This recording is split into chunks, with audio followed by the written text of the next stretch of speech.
Buenas noches.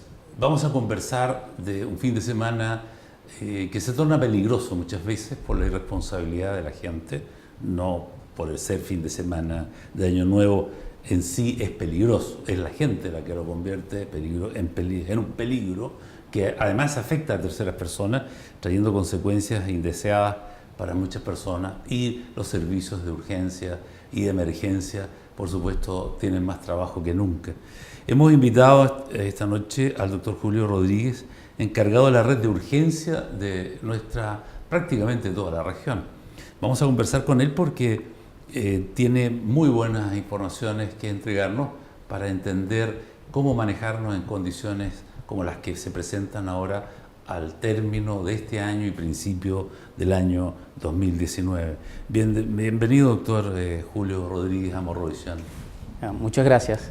Bien, mire, como usted es médico experto en estos temas y está a cargo de la emergencia en general, al parecer, por lo que estábamos conversando antes fuera de cámara, ¿en qué consiste el área que usted está dirigiendo y cuáles son sus, digamos, posibilidades de atender emergencias de diferentes categorías? Yo soy encargado de la red de urgencia del Servicio de Salud de Arica. Esa es una entidad que coordina las actividades que tienen que ver con el funcionamiento de la urgencia hospitalaria, de los dispositivos de urgencia de la atención primaria de salud, las postas rurales e inclusive el servicio de urgencia de Putre. Ya. Es bastante extensa la zona que tiene como bajo su responsabilidad, ¿no? Sí. Ahora, ¿de qué manera actúan ustedes en caso de una emergencia, no sé, de una catástrofe, de incendios, hasta de maremoto que se habla, o tsunami, en fin, cuando hay eventos que son poco controlables en general? Sí, en general cuando estamos hablando de desastres, fundamentalmente por lo general desastres naturales, como también pueden haber, por ejemplo, accidentes con múltiples víctimas. Ese tipo de asuntos se tratan a través depende de la magnitud, si es de una gran magnitud, a través de la oficina de la Coordinación de Emergencia y Desastres del Servicio de Salud. Y allí está encargado una persona, un ingeniero. Pero aparte de eso, nos constituimos en COE. COE es Comité Operativo de Emergencia. Y el Comité Operativo de Emergencia existe tanto en el hospital, existe un COE del Servicio de Salud de Arica, existe un COE que tiene que ver con toda la región, el COE de salud de toda la región, en la cual está incluida inclusive la CEREMI de salud. Entonces, hay un Comité Operativo de Emergencia de la DISAM también. Entonces, ellos todos se coordinan y hay comunicación directa. Por lo general en este tipo de emergencia y desastre la CEREMI es nuestra portavoz principal, y toda esa información le fluye a través de todos estos dispositivos, incluyendo el Servicio de Salud de Arica. Entonces, ¿usted diría que podemos sentirnos medianamente tranquilos con la organización que usted acaba de describirnos respecto a un eventual desastre natural? ¿Va a haber una reacción acorde con la magnitud de un desastre que pudiera, digamos, tener consecuencias masivas en la población? Claro, por supuesto. Cada vez, en vista de la experiencia que ha habido aquí en Chile con problemas de desastres naturales, todos estos comités operativos de emergencia se han ido formando y se han ido capacitando para darle una mejor respuesta a la población en caso de que esto ocurriese.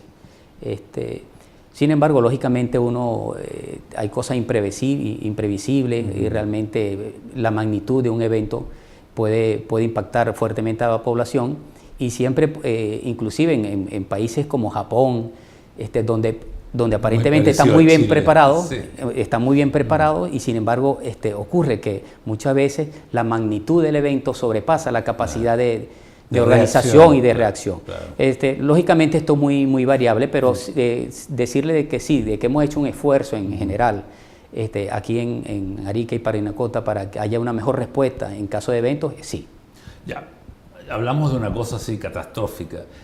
Hablemos del 31 de diciembre, que suele ser también complejo, no igual que aquello, ¿no? Pero sí hay resultados que nadie quiere, heridos, gente que fallece por accidentes, en fin, o porque juegan con fuegos artificiales y se queman los niños, incluso los adultos, ¿no? Doctor, ¿ustedes de qué manera están cubriendo los posibles eventos que se producen en esa noche y en la madrugada del 1 del 2019? Bueno, primeramente lo ideal es que la gente entienda de que hay ciertas cosas que la persona en sí debe hacer para autoprotegerse. Ajá. Yo eso lo pudiera como 3 palabras claves, que son la precaución, la moderación y la vigilancia. Yeah. Entonces, primeramente la ciudadanía tiene que cuidarse a sí misma, ¿ok? Y esto, digamos, por ejemplo, todas estas cosas van de la mano una de la otra. Y le pongo un ejemplo, por ejemplo, en el caso de lo que la persona en estos días así del 31, días festivos, navideños, normalmente la gente tiene un exceso de consumo de alimentos. Sí. Consume calorías en exceso. Entonces, tener cierta moderación en lo que se come y en, lo que se bebe, en la cantidad de lo que se consume, ¿sí? Especialmente de alcohol. Sí. Entonces, y por otra parte, la parte que tiene que ver con la vigilancia. Por ejemplo, ¿y la vigilancia con qué? Fundamentalmente con los niños en estas fechas. Ajá. ¿Por qué? Porque tenemos arbolitos de Navidad, tenemos una serie de artefactos eléctricos que pueden incidir y que los niños pueden manipular. Por otra parte, hay, no solamente en Chile, en general, a nivel internacional, en estas fiestas navideñas, hay alta incidencia de asfixia. Sí, claro. Por monedas, por juguetes que se introducen los niños. Entonces, yo pienso que una de las cosas que yo quisiera, hacer llamado a la población de Arica y Parinacota, es que tengan harta vigilancia sobre los niños en esta fecha, sí, en esta fecha, o sea, harta vigilancia. A propósito de vigilancia, Salud tiene un teléfono 600-360-7777. Sí. ¿Es posible que al llamar allí frente a una emergencia haya una respuesta adecuada? Sí, Salud Responde es un dispositivo que funciona a nivel nacional y está constituido por enfermeros, médicos, matronas, psicólogos, kinesiólogos, odontólogos. Y la idea es orientar a la población, especialmente en problemas de salud, pero en lo que a nosotros nos corresponde, ¿sí? Orientan a la ciudadanía cómo utilizar mejor los dispositivos de red de urgencia. Ya, lo existente, ¿no? Exacto. Entonces, por ejemplo, la persona llama con un problema de salud, allí le pueden indicar qué es, por ejemplo, en el caso de Santiago, a qué sitio puede estar, qué sitio está menos congestionado para más cerca. Si la patología que tiene el paciente es de bajo riesgo, entonces le pueden indicar, vaya a este SAPU que está funcionando de tal hora a tal hora. Entonces orientan a la persona. Y inclusive le pueden dar algunas orientaciones desde el punto de vista médico. O sea, tómese esta pastilla si la tiene disponible, algo hasta que la persona pueda recibir la atención. Sí. ¿Y eso en Arica funciona también? También. La persona puede llamar, no importa dónde esté, Salud Responde, le puede orientar. Ya, y referido a eso mismo, aquí se recomienda siempre preferir los SAPUs de la comuna de Arica si uno tiene una patología de baja complejidad, porque se atocha lo que llamamos la posta, el servicio de urgencia del hospital, ¿no? Sí. ¿Podríamos insistir un poco en el por qué ir a un SAPU y no a la posta? Sí, lo que pasa es que realmente las urgencias hospitalarias, fundamentalmente, ellas están para atender pacientes que están categorizados de C1 a C3. Ya. O sea, ¿qué es un en C1? Orden de gravedad. Sí, porque cuando la persona va a la urgencia hay un sistema de categorización. Sí. Entonces hay un enfermero categorizador y con un sistema moderno que se llama ESI. Ya. Y allí le dicen a la persona en qué categoría le corresponde. Por ejemplo, un C1 ni siquiera le dicen al paciente, sino que de una vez entra a reanimación, porque un paciente con riesgo vital. Sí, un paciente que está en C2 es un paciente que tiene alto riesgo, pero todavía su condición es estable. Por ejemplo, digamos un infarto agudo del miocardio, pero la persona todavía, aún con el infarto, está estable. Es decir, él debe ser atendido por lo menos en 30 minutos, porque sigue siendo un paciente de alto riesgo. Claro. ¿Ya? Un paciente en C3 es un paciente que está más estable que un C2, ¿ya? Y puede ser atendido, por ejemplo, en el lapso de unos 90 minutos. ¿Okay? Un C4 tendría que esperar a que se atendiera el C1, el C2 y el C3. Ahora, cuando estamos hablando de un C5, estamos hablando, por ejemplo, una persona con un resfrío común, estamos hablando con una persona con un ligero rasguño, una herida que no requieren ni examen en laboratorio, sino una curación simple. Entonces, ese tipo de pacientes que están en categoría C4 y C5, que son pacientes que no tienen ningún riesgo vital, deberían ser atendidos preferiblemente en los SAPU. ¿Por qué? Para que permitan que el recurso que está disponible, tanto médico como en equipamiento y en insumos, etcétera, del hospital, sean utilizados realmente en los pacientes que tienen mayor riesgo de sufrir problemas, un daño de su salud en forma importante o inclusive daño a su vida, o sea, digamos... Sí, con riesgo de su vida. Con riesgo de su vida, sí. Doctor, ¿y en qué caso entonces deberíamos acudir a la urgencia del hospital, para ser más claro todavía? ¿Qué patología debiera uno tener o un paciente para poder ir con derecho propio a la urgencia del hospital? Ya mencionó algo usted, pero ¿por qué no separamos un poco? Sí. Un accidente automovilístico, por ejemplo, donde no se sabe todavía el nivel de gravedad del que está afectado por el golpe, por cortes, en fin. Claro, sí. Bueno, lógicamente cuando estamos hablando de pacientes que pueden estar categorizados en C1, estamos hablando de cualquier caso de riesgo vital, y eso se ve realmente hasta una persona que no sea experto en medicina, ve que la persona no está respirando bien, que la persona se está ahogando, que la persona tiene un trastorno de conciencia o que tiene una hemorragia masiva. Entonces, lógicamente, esos son personas que van al hospital. Por lo general, ellos son trasladados por las ambulancias del SAMU, ¿cierto? Claro. Bueno, tenemos el caso, por ejemplo, de enfermedades, por ejemplo, como enfermedades cerebrovasculares. Un paciente con un accidente cerebrovascular, la persona no puede mover bien su brazo, su pierna, no puede hablar bien, y eso ocurrió en forma aguda. ¿Okay? O la persona que tiene un dolor en el pecho, que es sugerente, el dolor intenso, que puede ser subjetivo de un infarto agudo del miocardio. Paciente con trastorno de conciencia, por ejemplo, un diabético que usa insulina y probablemente se inyectó una dosis mayor o no comió a la hora y tiene trastorno de conciencia. Todo ese tipo de pacientes son los que deben acudir rápidamente a la urgencia hospitalaria. Y lógicamente, cuando estamos hablando de accidentes, sobre todo si hay politraumatismos, en la urgencia le hacen un examen neurológico que se llama Glasgow, y allí tienen que determinar en qué escala de Glasgow está el paciente, o sea, para saber qué riesgo tiene realmente ese paciente. Debe ser examinado, lógicamente, en la urgencia. Eso sí, hospital de todas maneras. Sí, sí. Ahora, cuando estamos hablando de esos pacientes que son de categoría... De una categoría de muy bajo riesgo, como es el caso del resfriado común que le dije. Claro, o dolor de estómago, en fin, a veces, ¿no? Sí, o sea, claro, cuando el cólico sea un cólico porque es una indigestión, comiste algo, te cayó mal, pero lógicamente hay cólicos, por ejemplo, el caso de un cólico nefrítico, cuando estamos hablando de un cólico abdominal que pueda ser sugestivo de una colecistitis aguda, por ejemplo, o da un apéndice, una colelitiasis, un dolor abdominal por una apendicitis aguda. Lógicamente, esos son dolores intensos que obligan al paciente a acudir a una urgencia. Sí. Doctor, volviendo al tema de los llamados, ¿qué pasa con el SAMU cuando uno llama al 131? ¿De qué manera ellos están en condiciones de responder prontamente a una emergencia cuando se les solicita? Bueno, realmente en la actualidad se tienen 5 ambulancias del SAMU operativas, ¿no?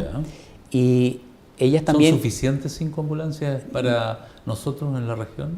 Lógicamente, si nosotros pudiésemos tener más ambulancias, lógicamente sería mejor. Claro, más ambulancias, más personal. Realmente a nivel de salud nunca es suficiente, siempre se quisiera más, ¿no?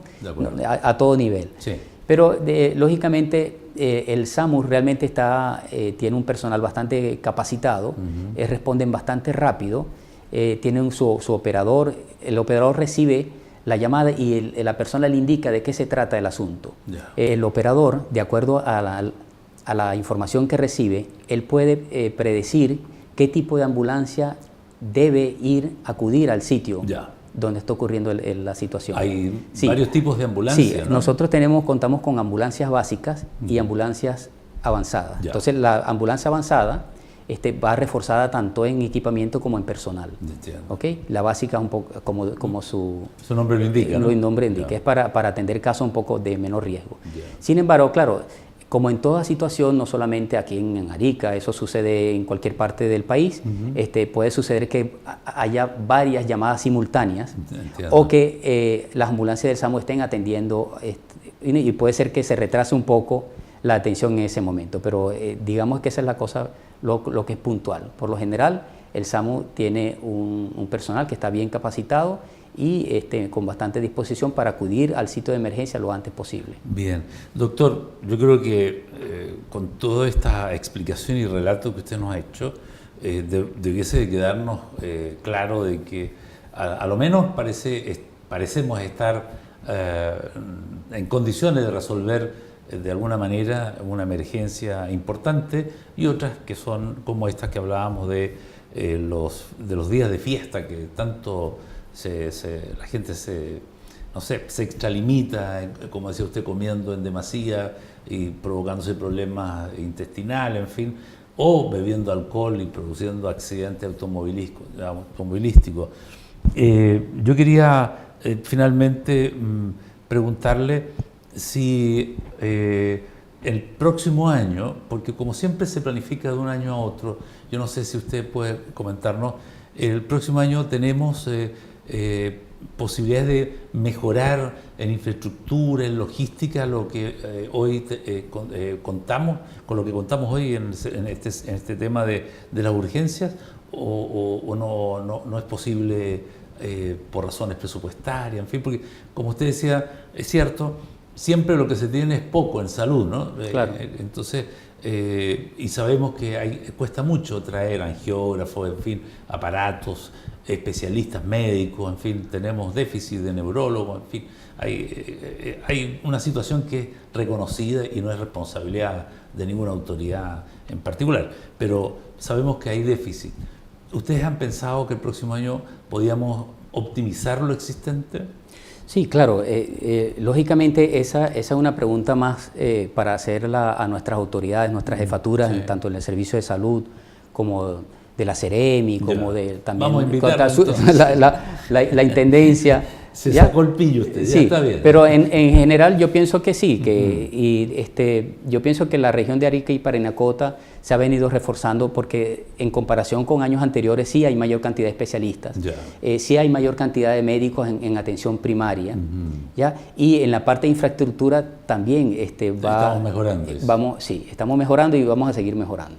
Bueno, yo solo lo decía porque hemos conversado aquí con otros médicos, con otras autoridades de salud, y por ejemplo se habla de que necesitamos desarrollar, instalar la parte relacionada con la oncología, o sea, tener lo que tiene el Hospital Oncológico de Antofagasta, por ejemplo, ¿no?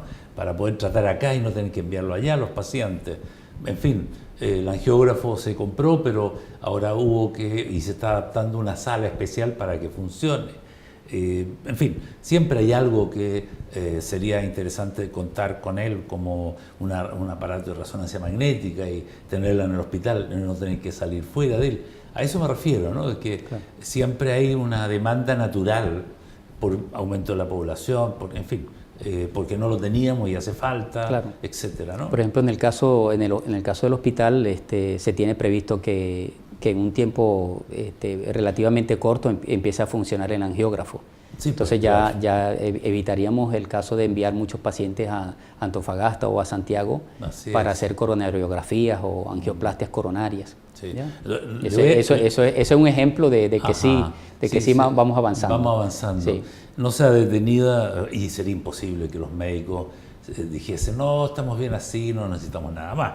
Sería como muy extraño. No debemos nunca conformarnos, siempre debemos aspirar a algo mejor. Claro, siempre es así. Y los pacientes, obviamente, y los ciudadanos que están sanitos por ahora, cuando necesiten de ustedes, por supuesto que esperan tener todos los recursos del mundo para salir bien librados de cualquier problema de salud, ¿verdad? Claro, sí. Yo pienso que, claro, realmente la gente pone también mucho énfasis en el sentido de que salud, todo lo que son los dispositivos de salud, respondan a las situaciones que se presentan, ¿no? Claro. Pero indudablemente que hay que hacer un trabajo de educación bastante fuerte aquí en el país, y nos incluimos aquí en Arica y Parinacota, para que haya más promoción de salud y prevención de enfermedades que tener que atender al paciente ya cuando tiene un problema, porque cuando nosotros ya, claro, los accidentes no se pueden, aunque sí se pueden prevenir algunos, claro. Por ejemplo, en el caso de evitar el consumo de alcohol, por ejemplo, claro. Pero sí hay algunas cosas que sí no se podrán evitar desde el punto de vista de accidentes, pero en cuanto a enfermedades crónicas, ese tipo de asuntos, yo pienso que sí, que la población con la ayuda de promoción de salud y la educación que le pueda prestar a través de los programas del Ministerio de Salud, pueda mejorar su propio autocuidado. Bien, y nosotros también como medios de comunicación estamos disponibles para colaborar en esos temas y esa divulgación de cómo cuidarse, porque siempre va a ser preferible, como dice usted, prevenir a que curar, ¿no? Correcto. Bien, sí. Muchas gracias, doctor, por haber aceptado nuestra invitación. Y gracias a ustedes por la invitación. Bien. Gracias a la audiencia. Bueno, bien, vamos ahora a unos comerciales y luego más noticias en Notivisión.